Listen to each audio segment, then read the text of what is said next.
It's that time of year, guys. The fish are in the process of doing their migration up to spawn and moving back out. They're going to do this in waves. You're going to get one wave come up, you get another wave come up. As that wave comes up, the other one comes back out, and it's all fluctuated by basically Mother Nature. Cold fronts, warm fronts, what is the water doing? Is it raising, lowering? This all affects that. So what we're fixing to get ready to target is when these fish pull back out. When they pull back out, they start to feed up, whether you want to call it recuperating period, when they're building their body back up from the spawn, or whether they're just getting ready for their summer haunts. But it will go through a major feeding. It should be starting up soon. We went last weekend looking around, and it should be something that's getting in the process. But that's where this video is going to take us into. I'm going to use Murray a lot in this video because it's a lake that we fish a lot. It's in our backyard, of course, we're going to fish it. But it's not the only herring lake that is around. But what basically happens, you get the bass coming out of their spawning grounds. They're going to pull up on these long points in the mouth of these creeks or spawning areas where they were. They're going to pull back out to main lake area. And when they do, they're going to start feeding. They may take a small time or no downtime, but as soon as that downtime's over, the mentality to feed kicks in. And usually it correlates right with a shad spawn or when the herring come up and start spawning, depending on the time of the year and how everything interacts. Like I say, normally on Murray, we start off with a shad spawn, the herring come in as a combination of two, depending on where you are in the lake. And eventually the summertime gets here, it's strictly on herring bite. We go after is main lake points. And like I said, I like to target where the mouth of the pockets, the spawning areas are, hitting those main lake points around those areas. These points are long, very long, slow tapering points. And I usually like the skinnier points. I don't like the big, round, wide ones. I like to find some that kind of confine the fish nice and tight. Makes it a little bit easier. Now, if you're using forward-facing sonar, again, you can drop it down. It could be a wide point, skinny point. It's going to be a little easier to find them than what it is if you just go out there traditionally casting around and trying to locate the fish. Now, as we're out here on these points and looking around, there are several baits that I keep on the deck of my boat, and I'm going to go over a few of them with you. The baits that I normally run, that once I start doing this, they stay on the front of my deck. And I basically break it down into three different types. One's going to be top of the water column, mid water column, and then bottom. These fish will stage and they will feed in a lot shallower water. More than likely, you're going to be targeting them in that 0 to 2 foot range.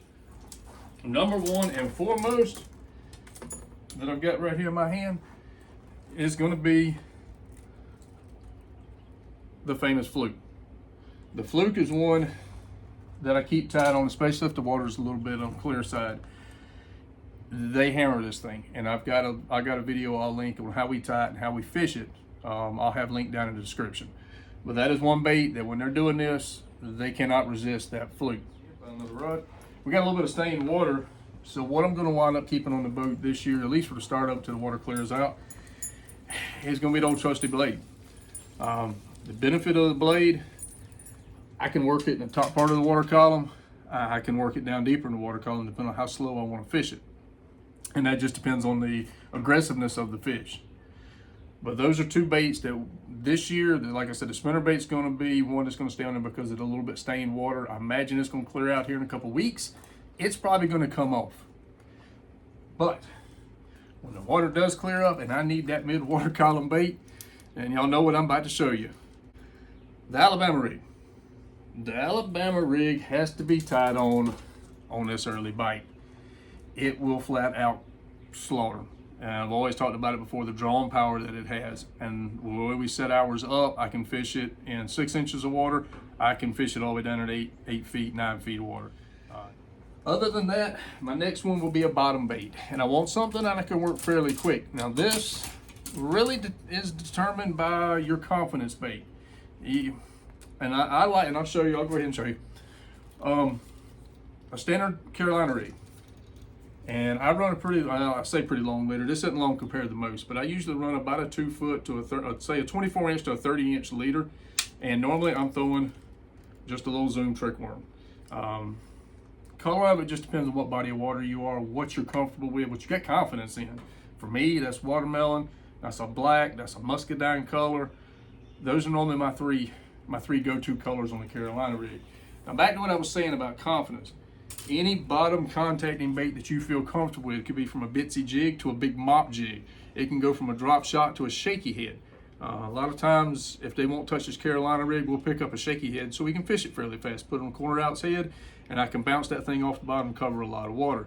Again, if you're using forward-facing sonar, it makes it a lot easier. You can pan the point, look around, find your school of fish, see where they're located, and target them. Makes it a little bit easier. But if you're traditionally fishing, you basically got to fish and cover water. Now, as the season transitions and the water warms up and I can see some more actual blow-ups, top water activity, we will transition over into a spook.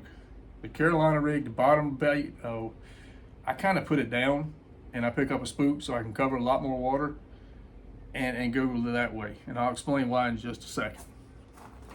This technique is one in which, especially when you're starting to experiment with it, find out if they're out there. If they're not out there, it's searching. It's covering a lot of water. It's covering a lot of water quick. Again, back to the points, I try to stick to those long points. And I find as many as I can on main lake, and I'll take a whole area, a section of that lake, and I will fish every long point that I can find that fits that identification mark and fish it.